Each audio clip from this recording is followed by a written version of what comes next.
हरे मुरारी, हे नाथ नारायण वासुदेवा।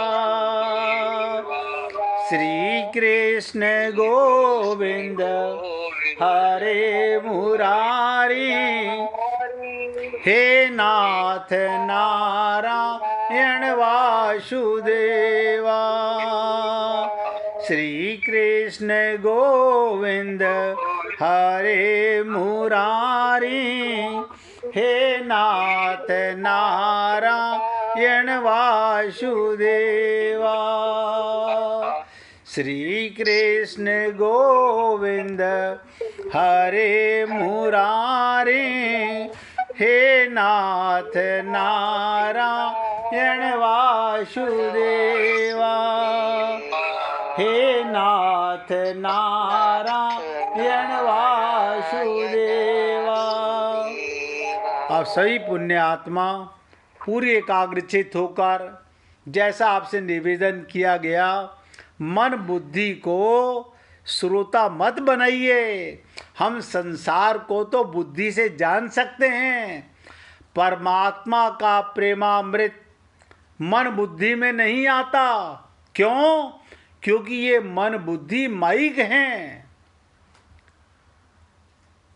या तो आत्मा को श्रोता बनाइए, अपने हृदय को श्रोता बनाइए, अन्यथा अपने परमात्मा और गुरु के चरणों में अपना ध्यान करके एकाग्रचित होकर सुनिएगा।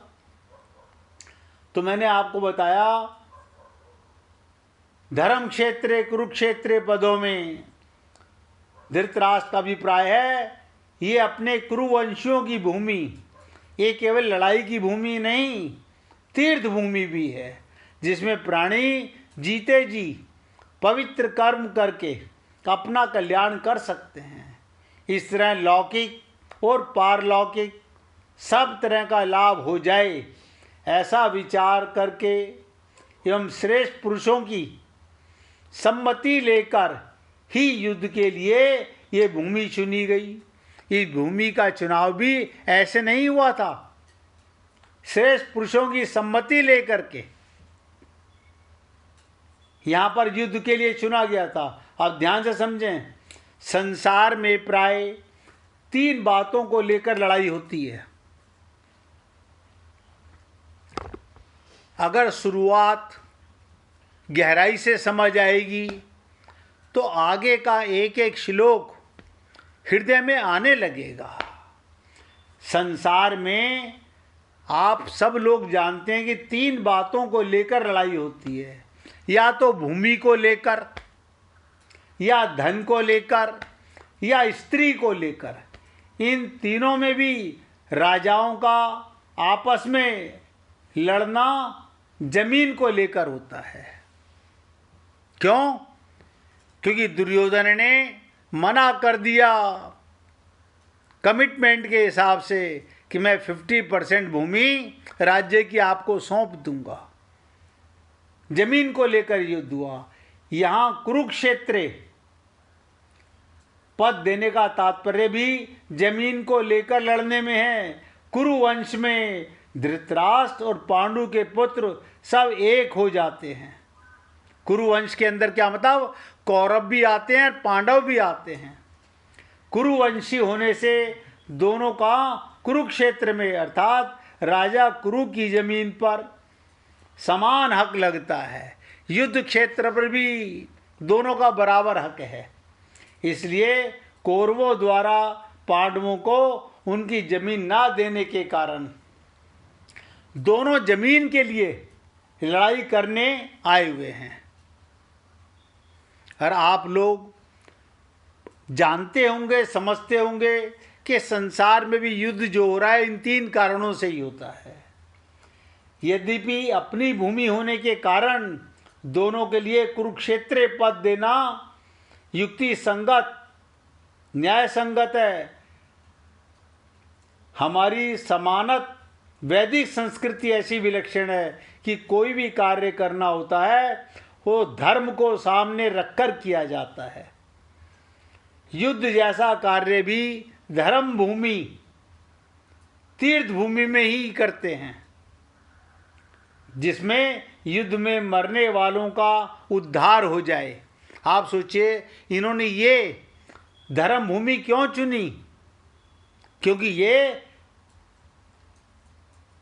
धर्म के सामने रखकर और धर्म भूमि को, तीर्थ भूमि को, कि जिससे मरने वालों का उद्धार हो सके, कल्याण हो सके।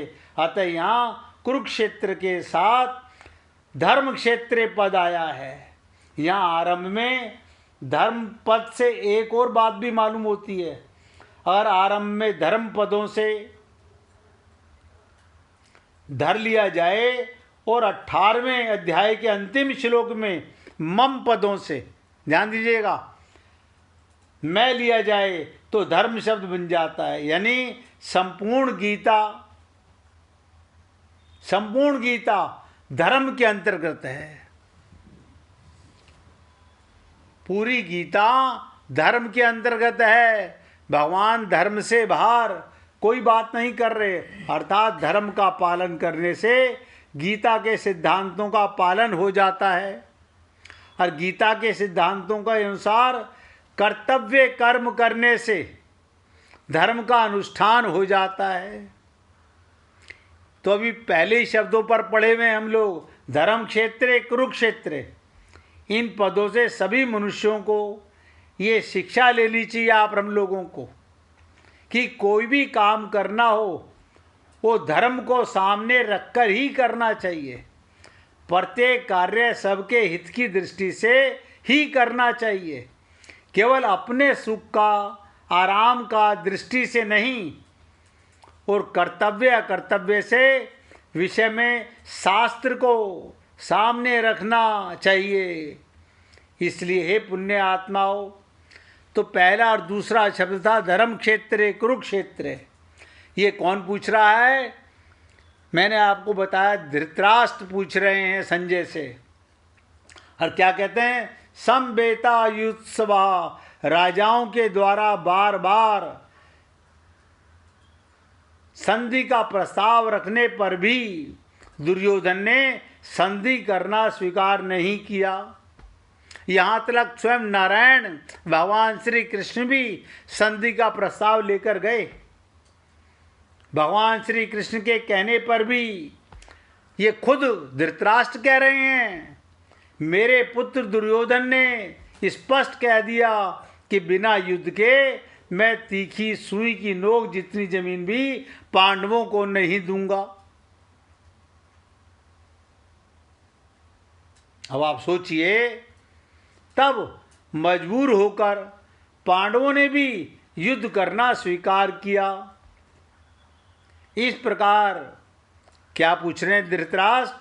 मेरे पुत्र और पांडु पुत्र दोनों ही सेनाओं के सहित युद्ध की इच्छा से यहाँ इकट्ठे हुए हैं, और दोनों सेनाओं में युद्ध की इच्छा रहने पर भी दुर्योधन में इच्छा की विशेष रूपी क्या इच्छा थी? उसका मुख्य उद्देश्य राज्य प्राप्ति ही था।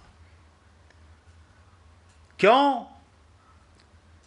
पता था कि कहीं युधिष्ठिर को फिर राजा घोषित ना कर दिया जाए।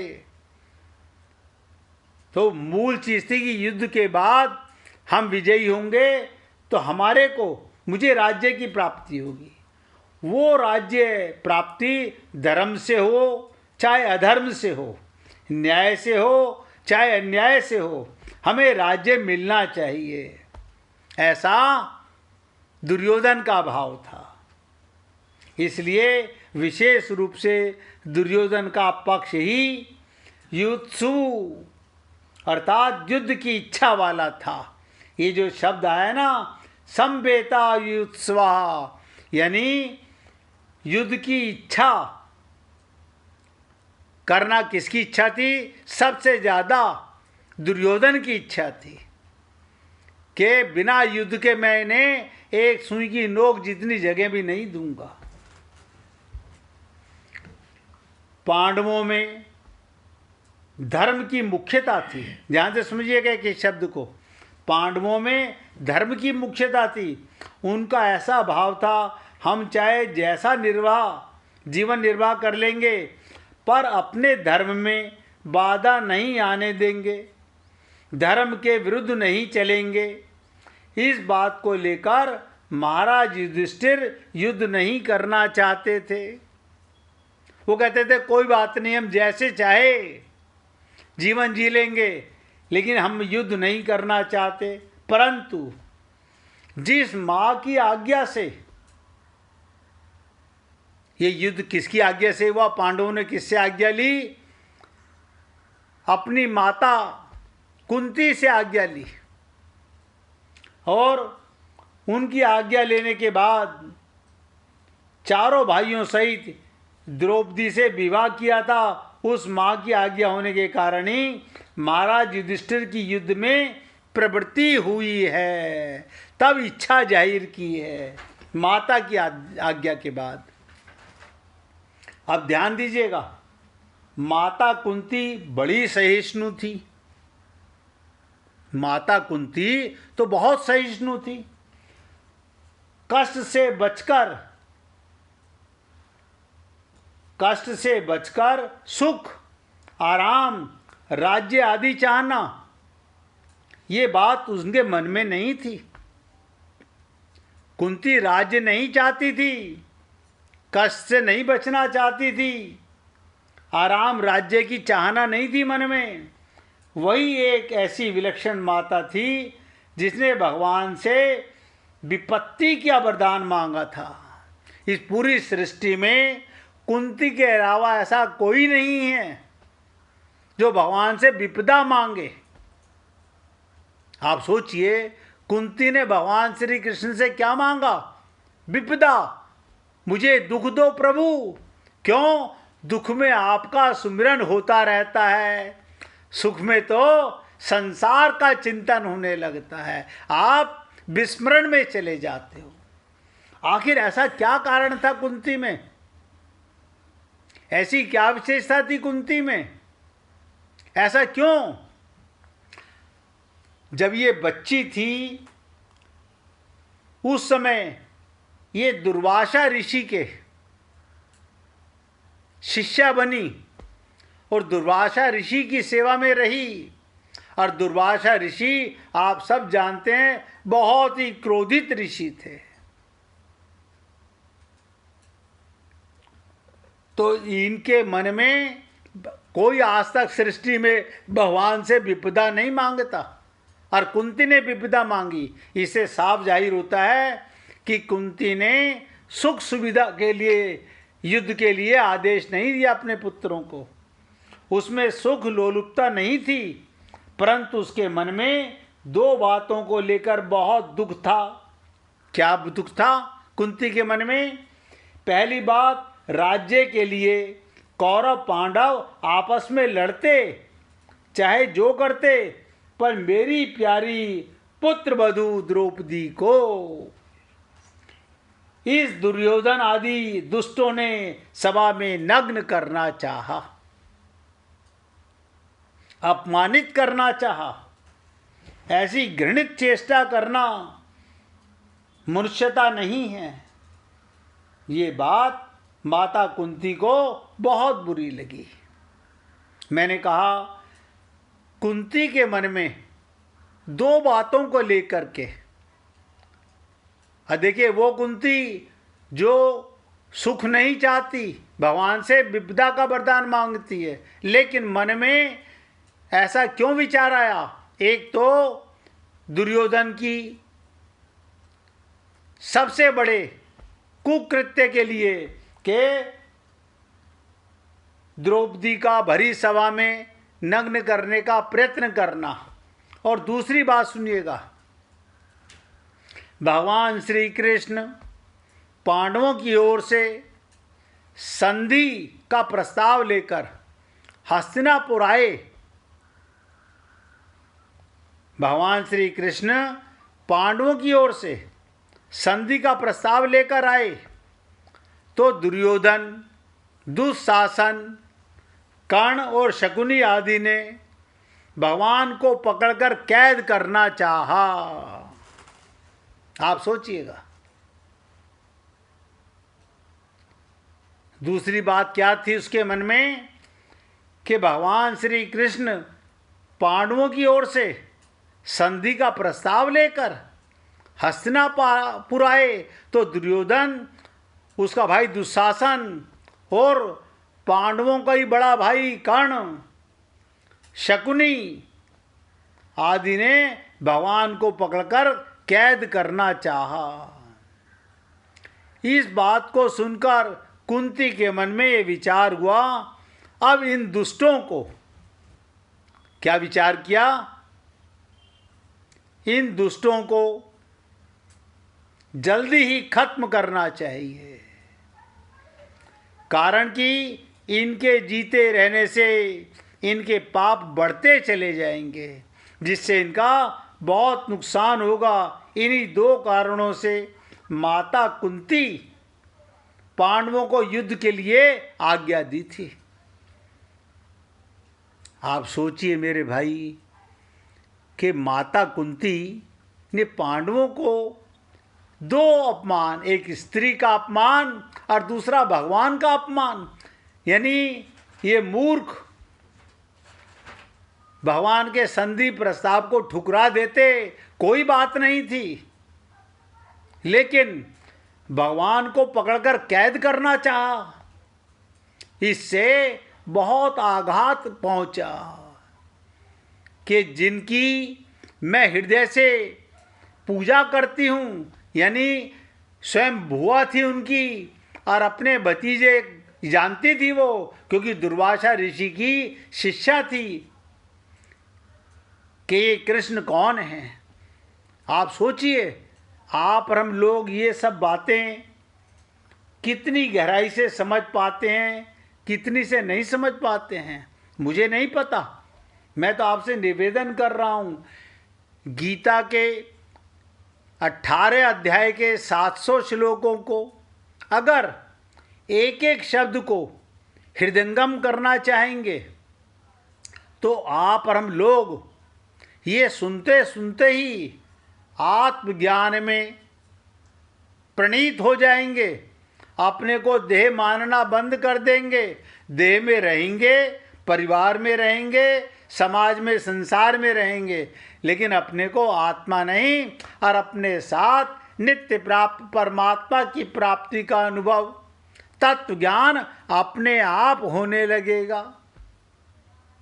अपने आप होने लगेगा। अगर किसी भक्त को भजन सुनाना हो तो निकाल के रखना भैया।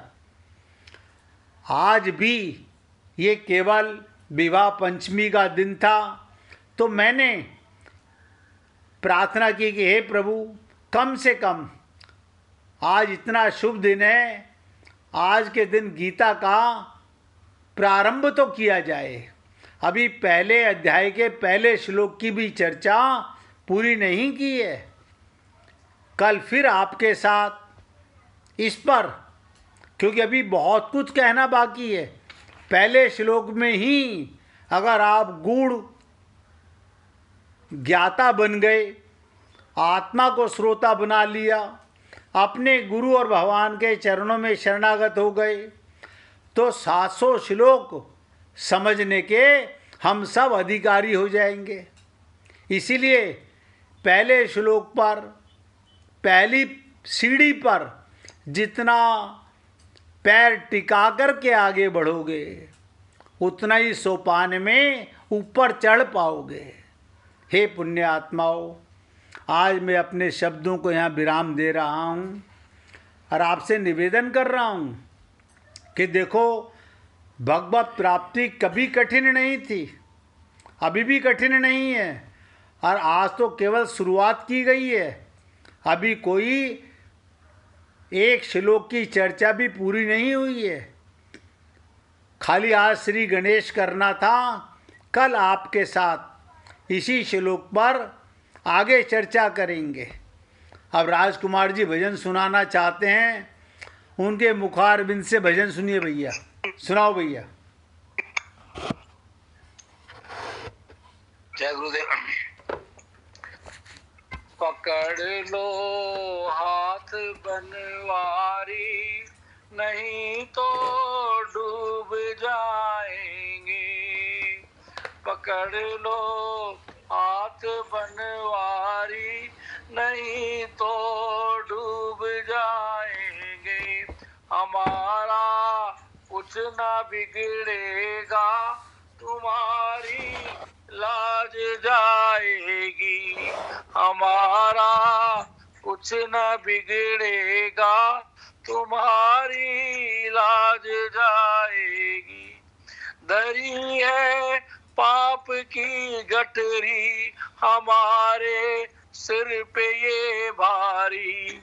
दरी है पाप की गठरी, हमारे सिर पे ये भारी। वजन पापों का है भारी, इसे कैसे उठाएंगे। वजन पापों का है भारी, इसे कैसे उठाएंगे। पकड़ लो हाथ बनवारी, नहीं तो डूब जाएंगे। फंसी है भंवर में नैया, फंसी है भंवर में नैया, प्रभु अब डूब जाएगी। फंसी है भंवर में नैया, प्रभु अब डूब जाएगी। खिवैया आप बन जाओ तो बेड़ा पार हो जाए। खिवैया आप बन जाओ तो बेड़ा पार हो जाए। तुम्हारे ही भरोसे पर जमाना छोड़ बैठे हैं, तुम्हारे ही भरोसे पर जमाना छोड़ बैठे हैं। जमाने की तरफ देखो, इसे कैसे निभाएंगे। जमाने की तरफ देखो, इसे कैसे निभाएंगे। पकड़ लो हाथ बनवारी, नहीं तो डूब जाएंगे। हमारा कुछ न बिगड़ेगा, तुम्हारी लाज जाएगी। ओ दर्द दिल की कहे किससे, सारा न कोई देगा। ओ दर्द दिल की कहे किससे, सहारा ना कोई देगा। सुनोगे आप ही मोहन, और किस को सुनाएंगे। सुनोगे आप ही मोहन, और किस को सुनाएंगे। पकड़ लो हाथ बनवारी, नहीं तो डूब जाएंगे। हमारा कुछ न बिगड़ेगा, तुम्हारी लाज जाएगी। राधे राधे जी। बोलिए वृंदावन बिहारी लाल की जय जय श्री राधे, जय जय श्री राधे। बोलिए लाल जी का मंगल हो, सभी भक्तों का मंगल हो। सबको राधे राधे भैया, सबको राधे राधे भाई, राधे राधे। सबको राधे राधे जी, राधे राधे, राधे राधे जी, राधे राधे।